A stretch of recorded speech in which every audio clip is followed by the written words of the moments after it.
Initially, when my son got there, the doctor called us in and told me that at that time that he was brain dead pretty much, and the rest of his organs were starting to fail, and that we had 72 hours. Was this horseplay, or was it mad, or? In the legal field, we characterize things the way we see fit. So, of course, they are saying horseplay. We're saying that it was a criminal, intentional push. It's one black kid and a group of white kids that's his friends.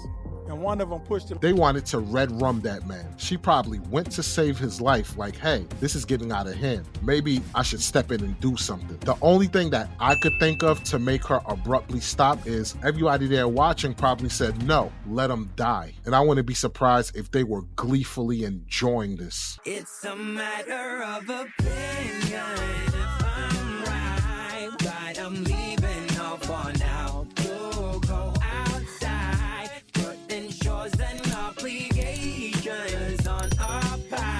Ladies and gentlemen, this is 26-year-old Christopher Gilbert, who recently graduated from Louisiana Tech University with a master's degree in biology. Now, what could have happened that put this aspiring doctor in the hospital and on life support? Now, you would think maybe he got into a fight, he possibly got jumped, something along those lines. What happened to this young man is downright disgusting. Let me break this down to you. So on April 14th, Chris went to Lake Darbon in Farmerville, Louisiana. What is Lake Darbon, you might ask?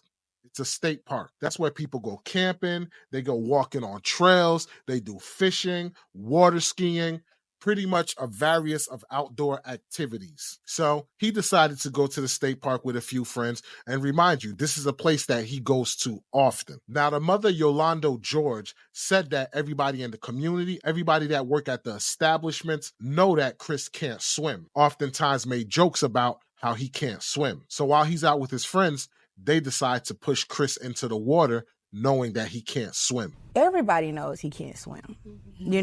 He jokes about him not being able to swim.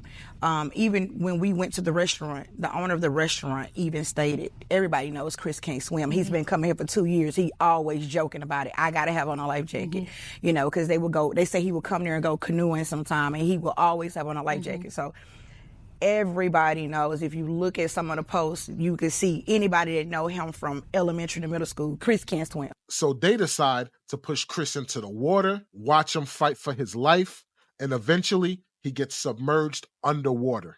It's one black kid and a group of white kids that's his friends. And one of them pushed him into the water. Now, at one point, one of the friends jump into the water to try to save him, but then she abruptly stops and they just watch him drown for about 20 minutes. It took one of the workers from a local establishment to see what was going on, see Chris drowning. He then ran over, jumped into the lake, and pulled Chris to safety. He was eventually taken to the hospital. By the time he arrived, they said he was brain dead. His organs began to fail, and he spent 72 hours on a ventilator and a ECMO machine. ECMO is like sort of like dialysis for the lungs. Now, the friends frantically called the mother and told them he fell into the lake. But after an investigation, the police actually notified Yolanda and told her that one of the girls actually pushed him into the lake. I got the call possibly around 8 on April 14th on a Sunday. A friend of his called and she was hysterical crying in the phone. She told me that Chris had fell into the lake and he had been underwater for 20 minutes or so. And I was like, 20 minutes? Why was he under the water for 20 minutes was my first reaction. She was just like, oh my gosh, she just kept crying hysterically. And I was like, where is he? He's being airlifted to Shreveport. Initially, when my son got there, the doctor called us in and told me that at that time that he was brain dead pretty much, and the rest of his organs were starting to fail, and that we had 72 hours on the ECMO machine. ECMO is like sort of like dialysis for the lungs.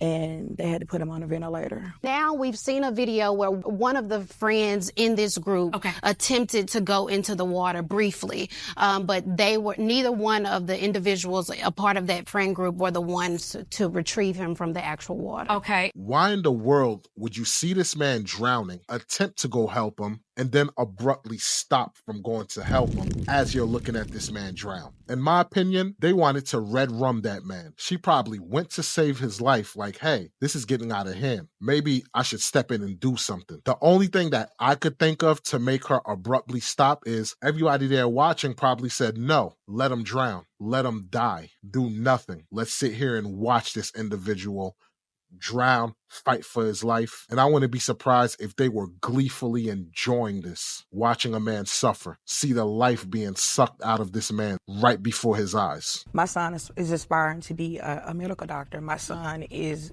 going to be a medical doctor. He has a master's degree? He got his master's last year in biological science. And he's preparing for medical school. So for this to happen to him, my son is like so sweet, this most selfless being you'll ever meet. And for that to happen to him, I was just devastated. Now, the sad part about this is that no arrest has been made for what happened to this young man. Every single one of them should be arrested.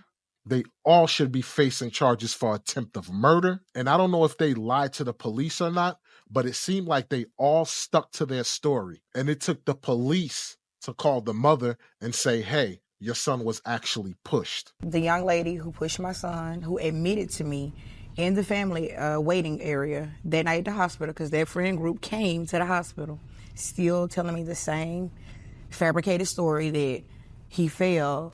I learned at that moment in the ER, the sheriff called me and he told me, are you familiar with what happened? Yeah, he was at the lake and he fell. He was like, no. One of the young ladies pushed him, and I'm like, who pushed him? And I started looking around the room, which one of y'all pushed him? The young lady, I did. And I was like, why would you push my son in the lake knowing he couldn't swim? She said, well, ma'am, I didn't know that man couldn't swim. And I was like, who is that man? This is supposed to be amongst groups of friends, right?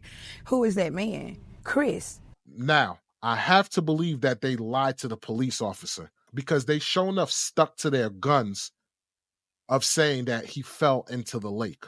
So why would you then turn around and tell the police that you pushed him, knowing good and well that that officer is going to tell the mother exactly what happened? So if you ask me, I believe they lied to the mother, they lied to the police, so that should get them charges lying to a police officer. Whatever charges the DA can place on these individuals, they should definitely get what's coming to them.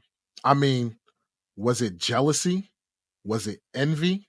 Were you jealous that this man was going to have a successful career? If you think about it, that makes absolutely no sense. If he's going to have a successful career as a doctor, why not keep this man close to you? I mean, I would love to have a doctor as a friend, because I never know later down the line, hey, maybe that man might be the one to save my life because I need him to perform a surgery or a medical procedure or something of that nature. I mean, when you look at the video, it's just fascinating how they just sat there and you would think nothing was going on. Nothing was wrong.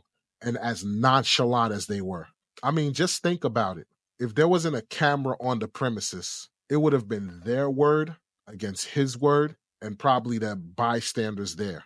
And if they would have stuck to their guns saying he fell in, who knows? So thank God the times that we live in, there are cameras everywhere. And if there's not a camera, there's somebody with a cell phone or mobile device to record when criminal activity is taking place. Thank God the man is still alive, and I pray he have a speedy recovery. And I also pray that he can continue to pursue his life of being a doctor. In the days of recovery, with him progressing, it's still a struggle. It's still a battle because we don't know day for day what to expect.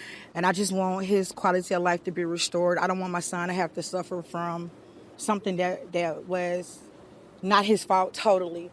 And yes, it was reported that he was brain dead. But what he suffered from is what's called an anoxic brain dead, which typically happens in a drowning situation when the brain is deprived for oxygen for a lengthy period of time. And the long-term consequences will depend on the severity of the cerebral anoxia and on how much irreversible damage was done to the brain. If there has only been short or mild anoxia, there may well be a recovery back to normal or near normal level of functioning. So hopefully he can have that speedy recovery and get back to normal and pursue the career of being a doctor like he intended to. My prayers are to this young man, my prayers to this mother, and I pray that they get the justice that they deserve. And to you, the viewers, let's keep the hashtag Justice for Chris movement going on until justice is served. If you found this story interesting and you want to see just how despicable friends can be, click on this video that just popped up about Mahogany Jackson. With that being said, if you like the video, do us a favor and click that subscribe button and click that notification bell so that you can be notified for more content like this. Don't forget to smash that like button. And if you want to follow us on our other social media platforms, the links are in the description. I'm your boy, Walls P. This is Matter of Opinion. Catch you on the next one. Peace. It's a matter of opinion.